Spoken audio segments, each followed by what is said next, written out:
அன்பும் பண்பும் பாசமும் நேசமும் நிறைந்த நட்புகளுக்கும் உறவுகளுக்கும் இனிய காலை வணக்கம்.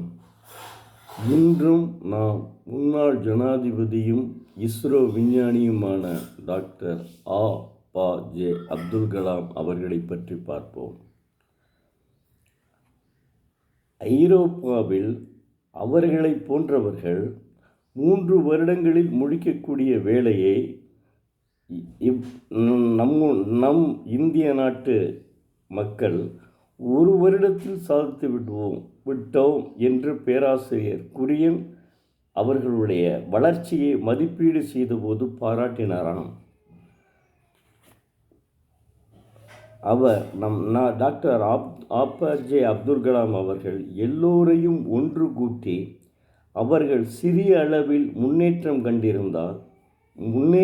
கண்டிருந்தால் கூட முடிவுகள், அனுபவங்கள், சின்ன சின்ன வெற்றிகள் இப்படிப்பட்ட விஷயங்களை பகிர்ந்து கொள்ளும்படி செய்தாராம்.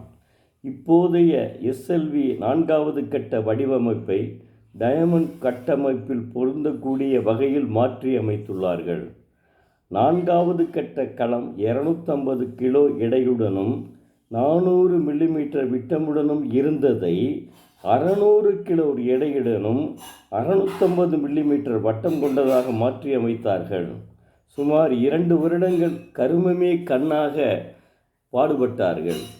CNECக்கு டெலிவரி செய்ய போகும் நேரத்தில் பிரான்ஸ் நாடு திடீரென டயமண்ட் PC திட்டத்தை ரத்து செய்துவிட்டது. அவர்களுக்கு அது மிகவும் அதிர்ச்சியை அனுபவிக்க வைத்தது. வசந்த் கவாரிக்கார், MR குரூப், முத்துநாயகம் இந்த மூவரும் வெகு சிறப்பாக பணியாற்றி தும்பா ராக்கெட் ஏவுதளத்தை ராக்கெட் தொழில்நுட்பத்தில் பெரும் சாதனை மையமாக உருவாக்கியிருந்தார்கள். பேராசிரியர் சாராபாய் கொஞ்சமும் தயங்காமல் சிறந்த நிபுணரை தவிர்த்துவிட்டு இந்த இளம் ஆராய்ச்சியாளருக்கு வாய்ப்பளித்தார். தனது தலைவரின் எதிர்பார்ப்புகளை பூர்த்தி செய்ததோடு மட்டுமல்லாமல் அதற்கு அப்பாலும் திறமைகளை வெளிப்படுத்தினார். மாதவன் நாயர் என்பவர்தான் இவர். பின்னர் போலார் செயற்கைக்கோள் ஏவுகல திட்ட இயக்குநராக அவர் உயர்ந்தார்.